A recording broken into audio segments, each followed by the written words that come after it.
तुम तो चले गए, कब हो याद भी नहीं करे वहां। हाँ, आज जिस समय भैया शेषनाग जी महाराज तपस्या करने लगे नागलोक में, और जैसे तपस्या करने लगे, बहुत ही कठोर तपस्या किया, भगवान श्री हरि प्रसन्न हुए। क्या किया,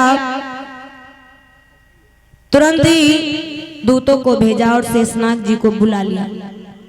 शेषनाग जी महाराज तो बैकुंठ धाम को चले गए और प्रभु के चरणों की सेवा करने लगे।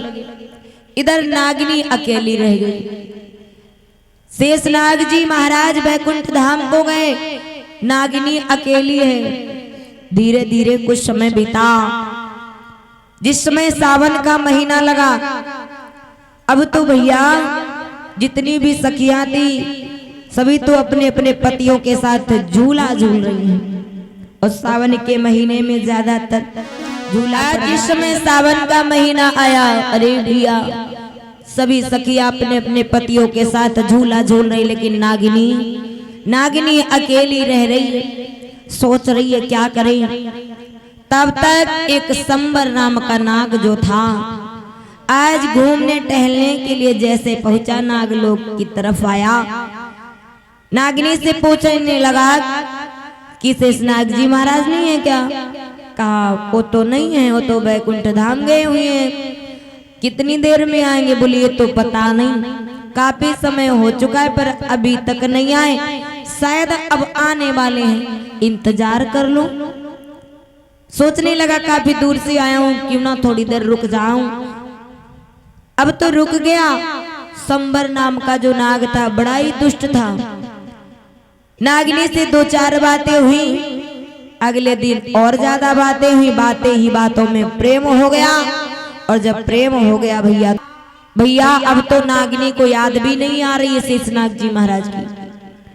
धीरे धीरे कुछ और समय बीता। एक दिन की बात, भान प्रताप राजा जो है आज शिकार करने के लिए जा रहा है।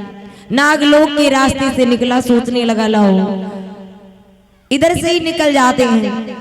जैसे नागलोक के रास्ते से निकला, सोचने लगा शेषनाग जी महाराज है नहीं, लेकिन ये नागिनी की यहाँ दिख कौन रहा है। आगे बढ़ी। शंबर नाम का जो नाग था, जैसे भान प्रताप राजा को देखता एकदम से भागने लगा। जैसे भागने लगा तो उसी समय भैया भान प्रताप राजा पीछा करता है, और जब पीछा करता है लेकिन नहीं पाया, वो नाग जो था वो तो भाग निकला। और जैसे ही भाग निकला, भान प्रताप राजा वापस लौट करके चले आए।